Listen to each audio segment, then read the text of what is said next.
All right, so we're diving deep today into something I know you're really interested in. Oh, yeah, for sure. Which is how to talk. So kids will listen and listen, so kids will talk. Mm-hmm. And we've got this book by Adele, Faber, and Elaine Mazlish, and you've told us you really want to quickly and thoroughly get a handle on effective communication. Absolutely. Especially when it gets Tricky.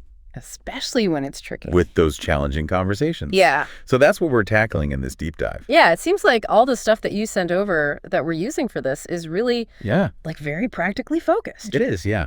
So that's cool. It is. It's not theory. It's like, right. Here are the techniques. Here's how to implement them. Yeah, absolutely. Like, I think that's what the authors intended, too. You know, when they wrote it, they actually talk about that in the intro. It's like they didn't want to write some big... Oh, really? You know, theoretical treatise. They wanted to give parents a practical guide. You know, that's full of real world examples and, you know, exercises and stuff that you can like work through. And, you know, kind of at your own pace. And so they really envisioned it as like a skill book for parents, you know, kind of like you'd have in any other, you know, art or science or whatever, where, you know, effective technique really matters. Totally. Yeah, it's interesting because I think sometimes as parents, we have this idea that like, oh, you either are good at communicating with your kids or you're not. Yeah. But this is framing it as like, no, this is actually a skill you can learn and develop and get better at. Absolutely. So I like that approach. Yeah, totally. So in this deep dive, we're going to kind of explore some of the key chapters and concepts. Yeah. Look at some of the actual dialogues and exercises and stories from the book to really give you a feel for it. And as we go, I really encourage you to think about how this could fit into your own life. Totally. Your own interactions with your kids, with your partner, with anyone.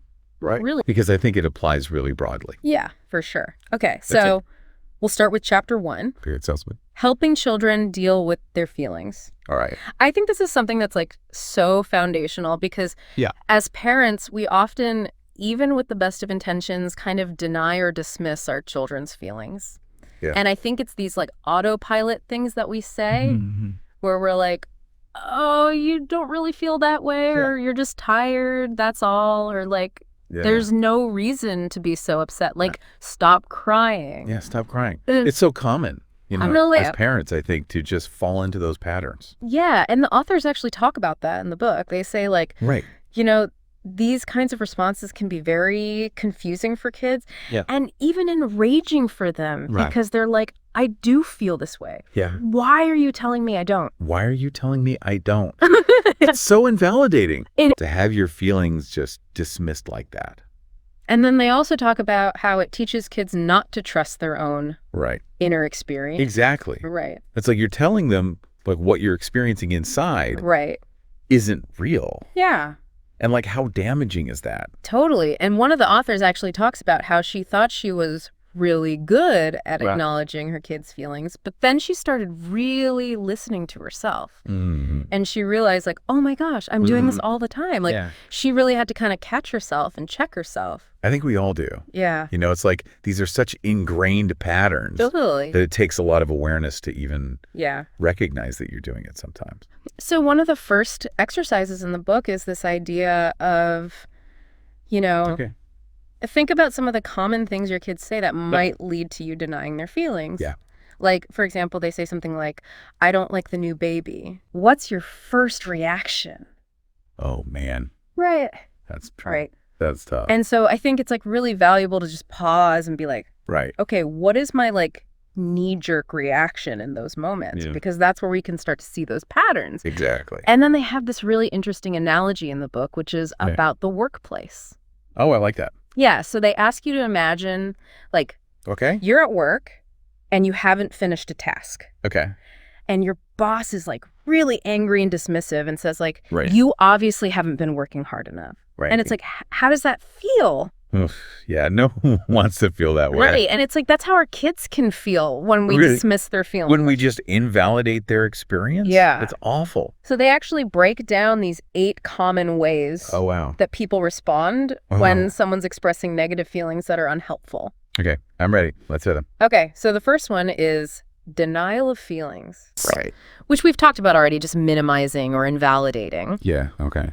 The second one is they call it the philosopher. The philosopher. Oh, interesting. Which is when you offer like abstract or unhelpful truisms. Oh, okay. Instead of actually acknowledging the feeling. So like if a kid is upset because they didn't make the team and you say something like, well, everything happens for a reason. Exactly. Okay. Yeah, no, that makes sense. Right. Not helpful. Not helpful. Okay. The third one is advice. Okay. So jumping to solutions. Got it. Without acknowledging the feeling. Like, don't worry, you'll make new friends. Exactly. Okay, yeah. The fourth one is questions. Okay. So instead of just listening, you start interrogating the person.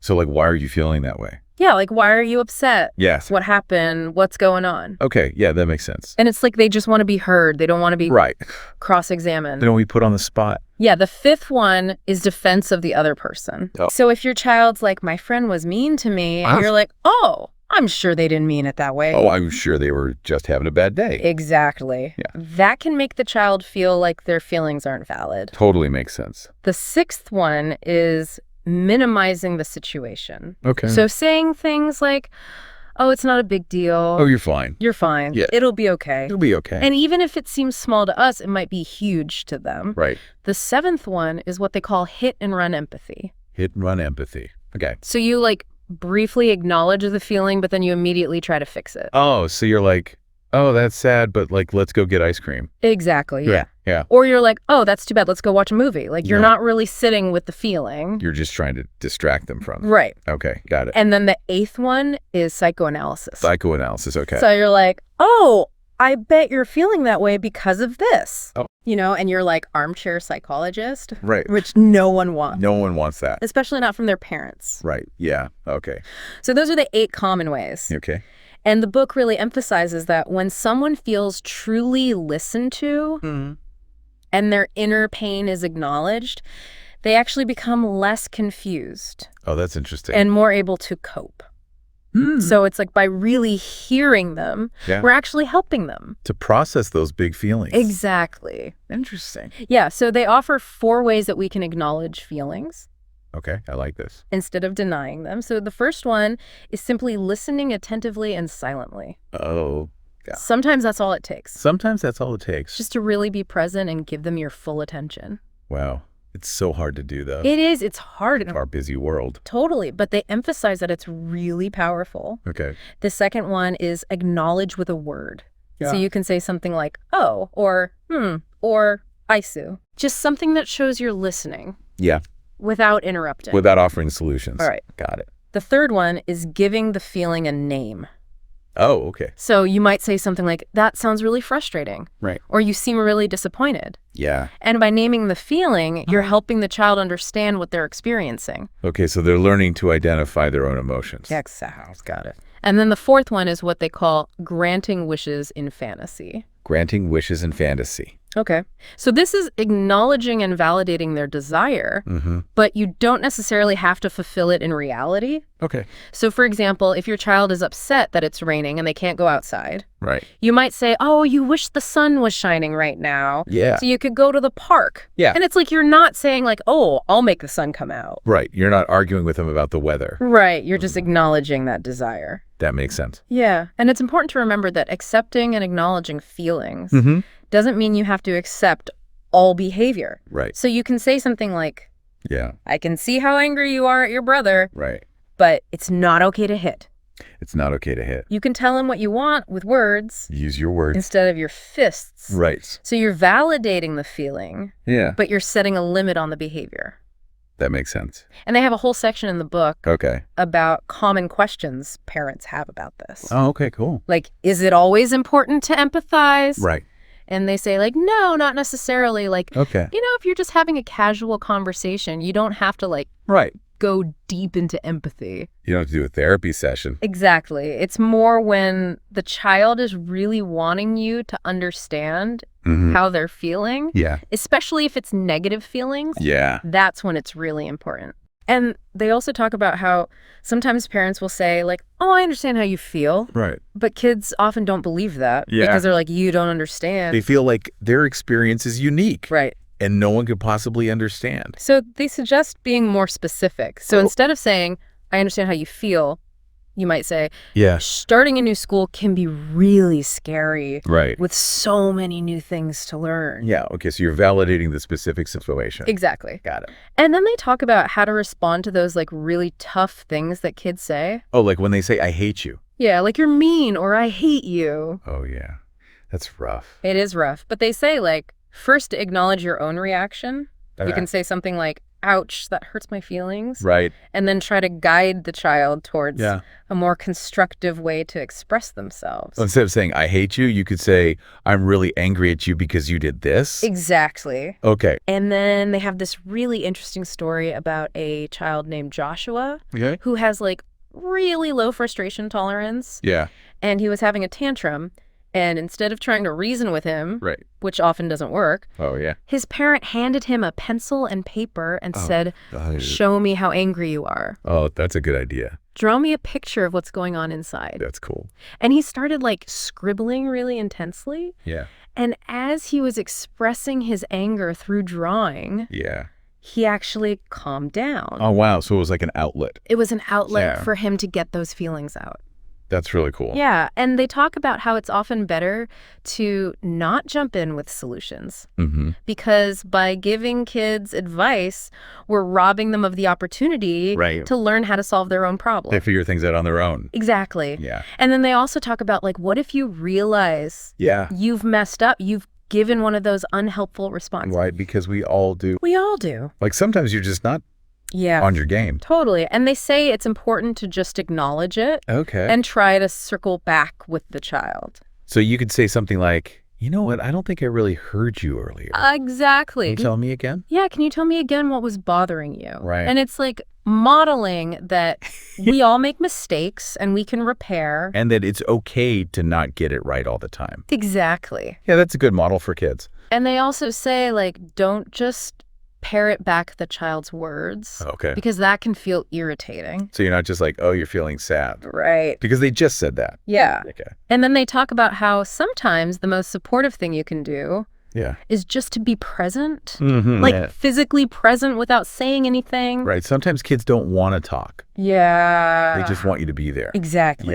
Yeah. And they talk about how your tone of voice is so important because even if you're saying the right words, if your tone is off, if you sound dismissive or sarcastic, they'll pick up on that. Absolutely. And then one of the points that I thought was really interesting was this idea that sometimes parents feel this pressure for their kids to be happy all the time. Right. And then they pass that pressure on to their kids. Exactly. And then the kids feel like they can't express their negative emotions. Yeah, and the book says it's important for kids to know that it's okay to be sad. To feel all the feelings. To feel angry, to feel frustrated. Right. And that, like, you're not going to fall apart if they're not happy all the time. Because that's not realistic. Right. And then it teaches them to suppress their emotions. Totally. Which is not healthy. And they give this example of a child named Hans. Who kept saying, I feel stupid. I feel stupid. Yeah.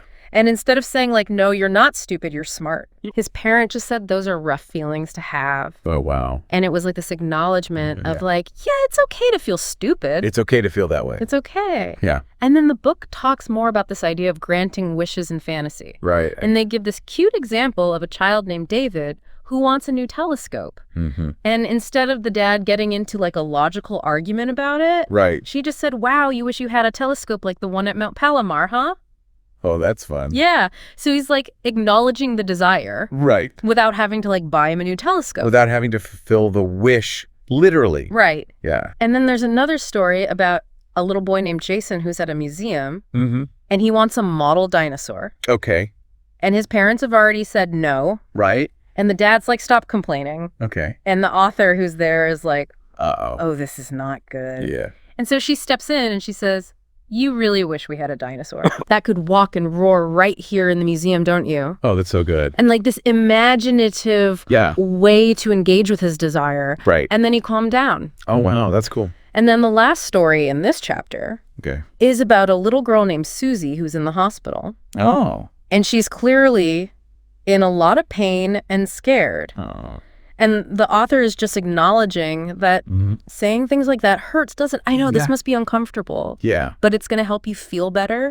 And it's just like this really powerful example of empathy. Just being there with her. Yeah, in this like really intense moment. Wow, that's a really moving example. So as we wrap up this deep dive into chapter 1, I think the key message is accepting and acknowledging children's feelings is the foundation of effective communication. The foundation. Yeah, and it's these simple techniques like listening, naming the emotion, granting wishes in fantasy.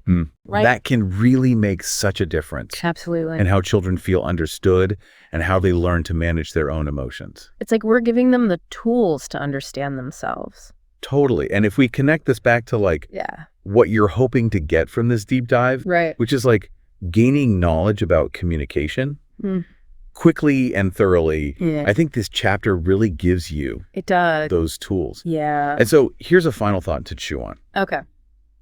Think about the times today that you maybe dismissed someone else's feelings. Oh. Even as an adult. Right. Like your partner or a colleague or a friend.